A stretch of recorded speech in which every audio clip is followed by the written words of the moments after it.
A very colorful morning to all my dear students of class 12 of all the three streams, Science, Commerce and Humanities.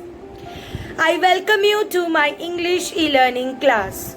Students, in my previous class, I have already explained to you page numbers 59, 60, 61 and 62. Today I will be continuing my explanation from page numbers 63, 64 and 65. Before proceeding to my explanation, let me give you the reminder of putting your attendance in the comment box.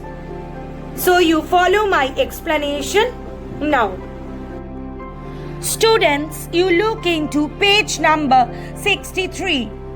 Mr. Lamb, Lord, boy, you have got 2 arms, 2 legs and eyes and ears. You have got a tongue and a brain.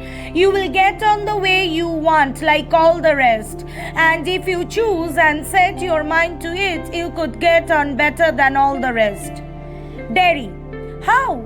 Mr. Lamb, same way as I do. Derry, do you have any friends? Mr. Lamb, hundreds. Derry, but you live by yourself in that house. It's a big house too. Mr. Lamb, friends everywhere. People come in. Everybody knows me. The gate's always open. They come and sit here and in front of the fire in winter. Kids come for the apples and pears. And for toffee, I make toffee with honey. Anybody comes. So have you. Derry, but I am not a friend. Mr. Lamb, certainly you are. So far as I am concerned, what have you done to make me think you are not? Derry, you don't know me. You don't know where I come from or even what my name is. Mr. Lamb, why should that signify? Do I have to write all your particulars down and put them in a filling box before you can be a friend? Derry, I suppose not. No. Mr. Lamb, you could tell me your name if you choose and not if you didn't. Derry, only it's Derek. But I hate that. Derry, if I'm your friend, you don't have to be mine. I choose that. Mr. Lamb, certainly. Derry, I might never come here again. You might never see me again. And then I couldn't still be a friend. Mr. Lamb, why not? Derry, how could I? You pass people in the street and you might even speak to them, but you never see them again. It doesn't mean they are friends. What do the conversations of page number 63 of Derry and Mr. Lamb mean?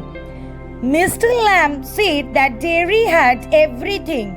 2 arms, 2 legs, 2 eyes, 2 ears, etc. He wanted to make Derry realize that he had so much which many other people were deprived of. He added that Derry could accomplish a lot if he determined to do so. Derry asked how was it possible, and Mr. Lamb replied that the same was as he did. Derry asked if Mr. Lamb had any friends, and he replied that he had a few hundred of them. Derry further said that still he lived alone in such a big house. Mr. Lamb said that everyone was his friend. Many people visited the garden. The gate remained open. They sat there by the fire in winter season. Kids came to pick apples and pears and to take the honey toffees made by him. Derry said that he wasn't a friend of Mr. Lamb's. He said that Derry was a friend because he had not done any such thing that should cease their friendship. Derry said that they did not know each other well to become friends. Mr. Lamb did not consider that to be important. He did not need Derry's particulars before becoming friends with him. Mr. Lamb said that if he wished, he could tell him his name. Jerry replied that his name was Derek, but he disliked it and wanted to be called Derry instead. He added that he might not visit the place in future and then they would not remain friends anymore. Mr. Lamb asked the reason and Derry replied that one crosses many people while walking down the street, might speak to a few of them and never see them again. This did not mean that they had become friends. Students, you look into page number 64, the conversation which goes on between Mr. Lamb and Derry. Mr. Lamb, doesn't mean they are enemies either, does it? Derry, no, they are just nothing. People, that's all. Mr. Lamb, people are never just nothing. Never. Derry, there are some people I hate. Mr. Lamb, that would do you more harm than any bottle of acid. Acid only burns your face. Derry, only? Mr. Lamb, like a bomb only blew up my leg. There's worse things can happen. You can burn yourself away inside. Derry, after I would come home, one person said he would have been better off stopping in there, in the hospital. He would be better off with others like himself. She thinks blind people only ought to be with other blind people and idiot boys with idiot boys. Mr. Lamb, and people with no legs altogether. Derry, that's right. Mr. Lamb, what kind of a world would that be? Derry, at least there would be nobody to stare at you because you weren't like them. Mr. Lamb, so you think you are just the same as all the other people with burnt faces? Just by what you look like? Everything's different. Everything's the same, but everything is different itself. Derry, how do you make all that out? Mr. Lamb, watching, listening, thinking. Derry, I would like a place like this, a garden. I would like a house with no curtains. Mr. Lamb, the gate's always open. Derry, but this isn't mine. Mr. Lamb, everything's yours if you want it. What's mine is anybody's. Derry, so I could come here again. Even if you were out, I could come here. Mr. Lamb, certainly, you might find others here, of course. Derry, oh, Mr. Lamb, well, that needn't stop you. You needn't mind. Derry, it would stop them. They would mind me. When they saw me here, they look at my face and run. What do the conversations of page number 64 of Mr. Lamb and Derry's mean? Mr. Lamb commented that it did not mean that strangers were enemies, if not friends. Derry said that they were nothing, just people. Mr. Lamb said that it could not be that people were nothing to each other. Derry said that there were some people whom he hated. Mr. Lamb replied that hatred would harm him more than the acid that had only affected his face. Derry commented that only his face.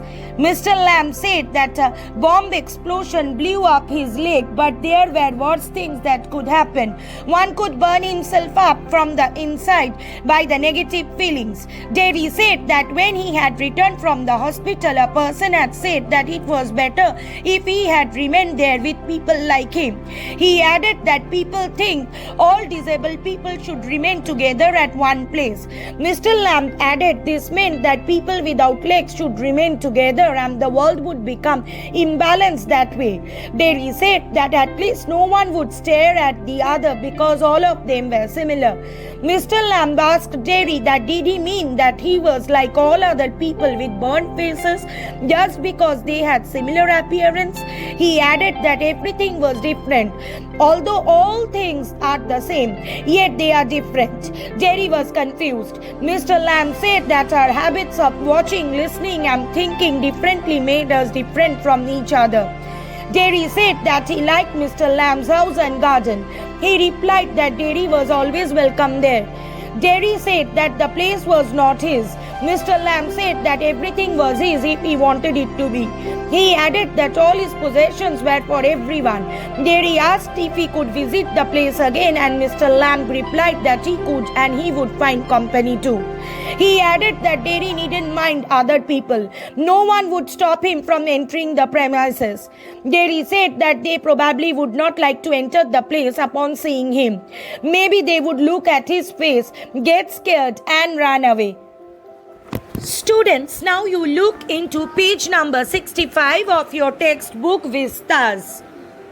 Mr. Lamb, they might not. You would have to take the risk, so would they? Jerry, no, you would. You might have me and lose all your other friends because nobody wants to stay near me if they can help it. Mr. Lamb, I have not moved.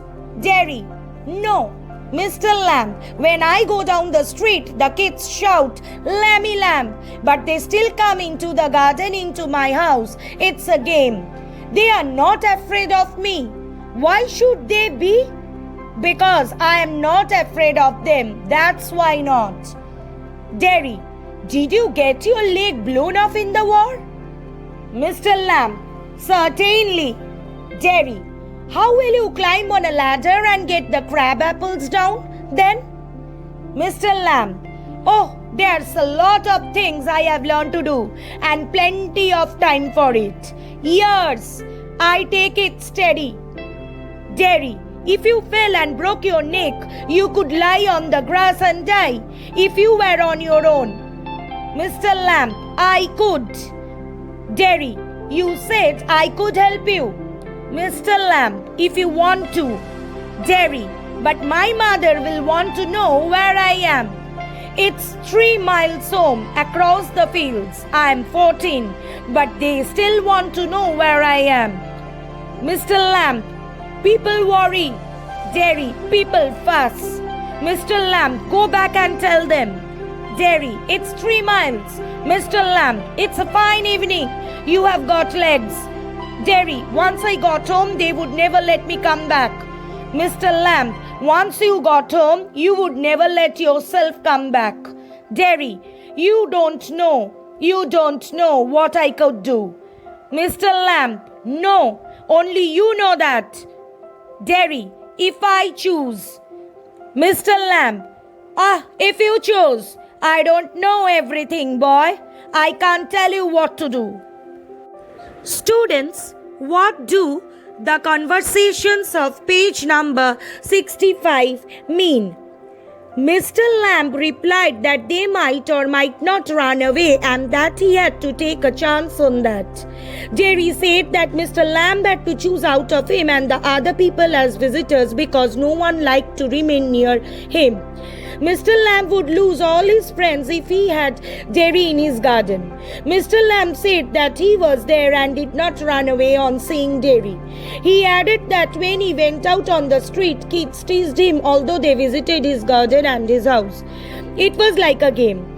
They were not scared of him because he was not scared of them.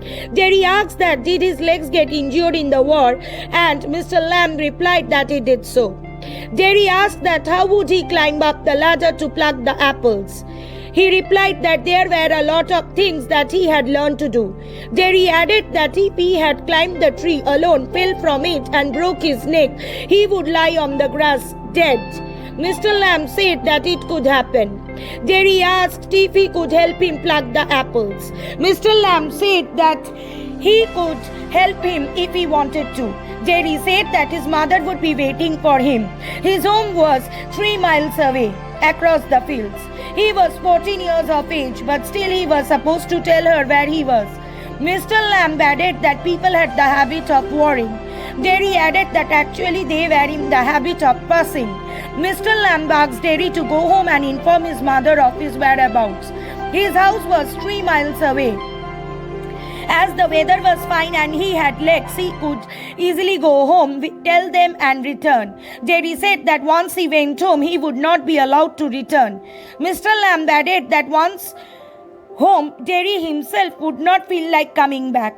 Jerry said that Mr. Lamb did not know what all he could do. Mr. Lamb said that only Jerry knew what he could do. Derry started to say that if he chose, but was interrupted by Mr. Lamb. He said that Derry had to choose and he could not tell him what to do. Students, I am concluding my class for today till here, and in my next class I will be continuing my explanation from page number 66 onwards, and in my next class I will be completing the explanation part of this chapter on the face of it by Susan Hill. Thank you, students. Bye bye.